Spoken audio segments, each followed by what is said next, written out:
Hey guys, welcome back to Clownfish TV. This is Kneon. I am not here with Geeky Sparkles. She's actually working on the studio. She's been very busy the last couple of days, and she will be in more videos once we get everything set up, but she wants things the way she wants them, and that's okay. I'm cool with that. So we're going to talk about Doctor Who, or rather the show formerly known as Doctor Who. Now it's more like Doctor What the Hell. This used to be one of my favorite shows of all time. Actually, I loved Doctor Who ever since I was little, and knew Who was my favorite show on TV for many, many years. It was our family's favorite show on TV, and ever since Chris Chibnall took over, ever since Jodie Whittaker took over, everybody has dipped out of Doctor Who. Actually, my family started dipping out the last year or two of Capaldi, but everybody stepped away. And I finally stepped away. I never thought I would step away from the TARDIS for good, possibly. I just don't care. I don't care about Doctor Who.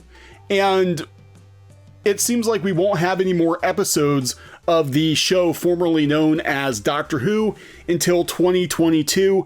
And I am absolutely, positively, 100% okay with that. I am okay if Doctor Who never comes back. I can't believe I'm actually saying it, but I've grieved. I've moved on. Doctor Who and to a lesser degree Star Wars are basically dead to me at this point. I'm just sort of working through my issues with both of these shows, both of these franchises. I loved both of them ever since I was very, very little, and they meant a huge deal to me over the years. Doctor Who, one of my all-time favorite TV shows, or was, until the last couple of seasons, and Star Wars, my favorite movie franchise of all time. Formerly my favorite movie franchise of all time. And in the last 5 years, we've seen so many pop culture franchises desecrated, destroyed, not just killed, but the bodies desecrated, defiled, pissed on. Maybe there's a little necrophilia going on there too. It's pretty awful. That's what it feels like. That's what it feels like to be a fan of Doctor Who or Star Wars, and I guess to another extent Star Trek. I actually haven't even bothered putting myself through that. I watched 2 episodes of Picard.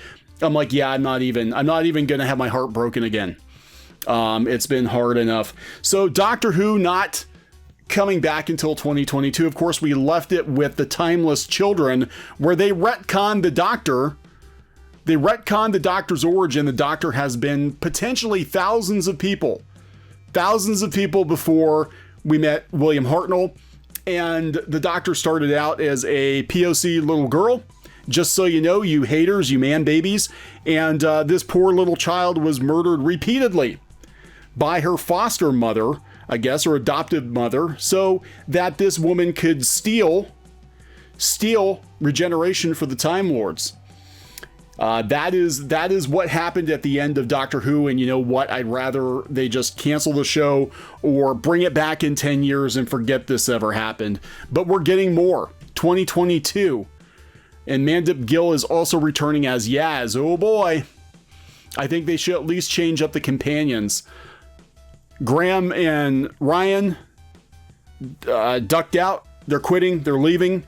Good on them. Good for them. Run away. Run away from the TARDIS. It's on fire. Doctor Who fans could be forced to watch more Doctor Who in 2022. No, actually it says could be forced to wait until 2022 for the next series because of delays to filming caused by the COVID safety regulations, and also the fact that people don't give a shit about the show. And also that it's a very expensive show to produce for people who don't give a shit about the show. The show is doing very badly. Shooting on the episodes starring Jodie Whittaker, 38, as the Time Lord is due to kick off next month, according to insiders. But with scenes taking twice as long to film, it's feared it will take a miracle to produce a full set of episodes next year. Producers are also struggling with the fandom to work out how they can make the same number of shows within the budget, as costs relating to the pandemic are spiraling. Doctor Who is an expensive show, and we know the merchandise for these past couple of series have not been selling. They have not been selling. Nobody wants an action figure of Doc 13 with her little vibrator there. They don't care. With the last series taking 11 months to shoot, sources think the next will take quite a bit longer as the huge crew observes social distancing across numerous locations. Just don't bother. Just pull the plug. Just stop. This is a good reason to stop. Doctor Who is canceled due to COVID and lack of interest. One source said pushing the show back to 2022 was looking increasingly likely, adding shooting safely is a slow process. If there is a series finished and ready to go next year, it will be nothing short of a miracle. Yeah. And it's going to cost a fortune. But last night, a BBC source said filming is going ahead as planned, and we remain hopeful that the next series will air in 2021.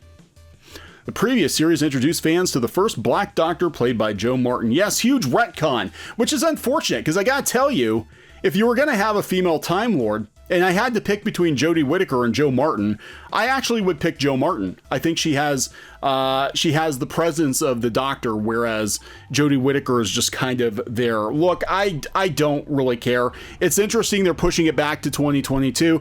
It's not unusual for Doctor Who to be pushed back due to expense. It is an expensive show. However, this version of Doctor Who is very cheap.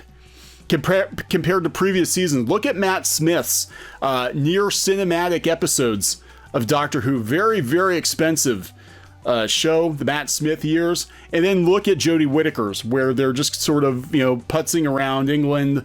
There's hardly any special effects. It looks like a very cheap show. Well lit. I will give them that. The cinematography is pretty good, but it looks like a cheap show. Just pull the plug, BBC. Pull the plug, because they don't care. Look at this. When this happened, I about fell out of my chair. The BBC Complaints Department responded to the Doctor Who backlash over the timeless children. They don't care. They don't care that the audience score is in the toilet. They don't care that the fandom hates the direction they've taken the show in. They don't care that the fandom hates that they've retconned the entire series after damn near 60 years on the air. They don't care. They really don't care. The BBC, when they were confronted with their complete and total failure, was like, we wholeheartedly support the creative freedom of the writers, and we feel that creating an origin story is a staple of science fiction writing. What was written does not alter the flow of stories from William Hartnell's brilliant Doctor onwards. It just adds new layers and possibilities to this ongoing saga. So I don't think it was a trick. The only acceptable thing they could do at this point is be like the Master tricked the Doctor. It was all a lie. It was all a bunch of bullshit. Let's pretend it didn't happen and move on. In fact, let's just have Peter Capaldi regenerate into another Doctor and pretend the last couple of seasons didn't happen. But you know what? We're stuck with it. And as long as the show continues in this direction, I'm not watching. So it doesn't matter if it comes back in 2022 or 2042. For all I care, if it's going to be Chibnall and Whittaker and friends, it's going to be more of the same. And I don't give a shit. But there you go, guys. You're going to be waiting a couple of years for more Doctor Who. I guess if you're interested, I'm going to wrap this one up. Please subscribe for more pop culture news, views, and rants. And we'll talk later.